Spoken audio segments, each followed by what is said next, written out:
Good afternoon, this is Jeff with Sewer Tech Northwest. We're at 28256 Southwest Paris Avenue here in Wilsonville.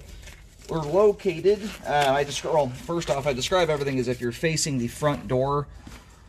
So in this circumstance, the line exits out on the back of the house here. So we're in this little patio area. That's the little glass door there that leads into the kitchen.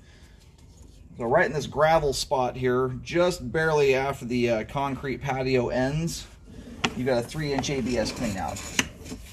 We're going to check the overall condition and serviceability of the sanitary sewer line. Water is running. We're going to zero out here and off we go.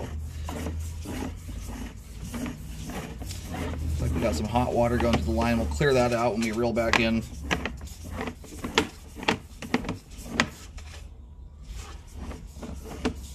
Got some grease built up on the line. Not an outrageous level of it.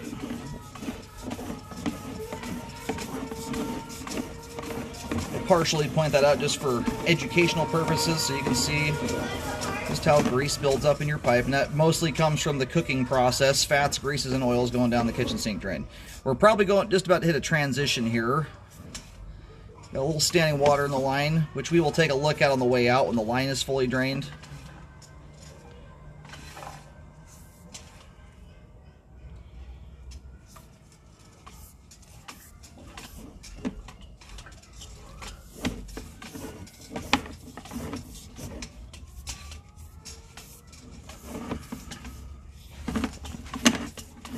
And now we're into 4-inch 3034 PVC. And right up ahead here is the main. The line terminates out back in the alleyway, same spot the garage and driveway go out to. Alrighty, line should be mostly drained out at this point. And if you go and stand out in the alleyway and face the garage door, up at the front left corner of the little driveway, you'll see an S stamped in the concrete. That stands for sewer, in case you're wondering what that is. And that's the approximate location where the line crosses the curb into the street. Line makes quite the zig and zag to get over to that spot there.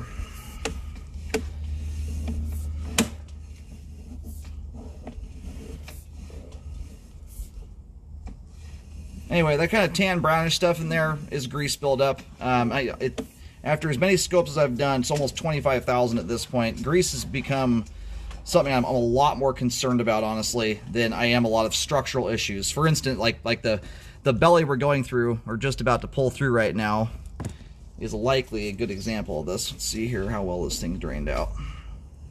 Grease tends to concentrate when it hits any amount of standing water. This thing is teeny. What you had there, by and large, someone had wadded up some toilet paper. It was sitting just on the other side of that, which was really exaggerating the look of this thing originally. Drained out. This spot here is only from 25 to 27 feet. At its worst point, you do not even have... You're between about a 1/16 and a 1/4 inch of water here. It's extremely minor. And for reference, I don't even consider repairs till there's at least 1 inch of water for a minimum of 5 feet. And to be honest with you, even at that point in a plastic sewer line, it's still almost entirely up to the homeowner as to whether that blocks or not. At that level, it's hugely, hugely related to how you're treating the sewer line. Once a problem becomes bad enough that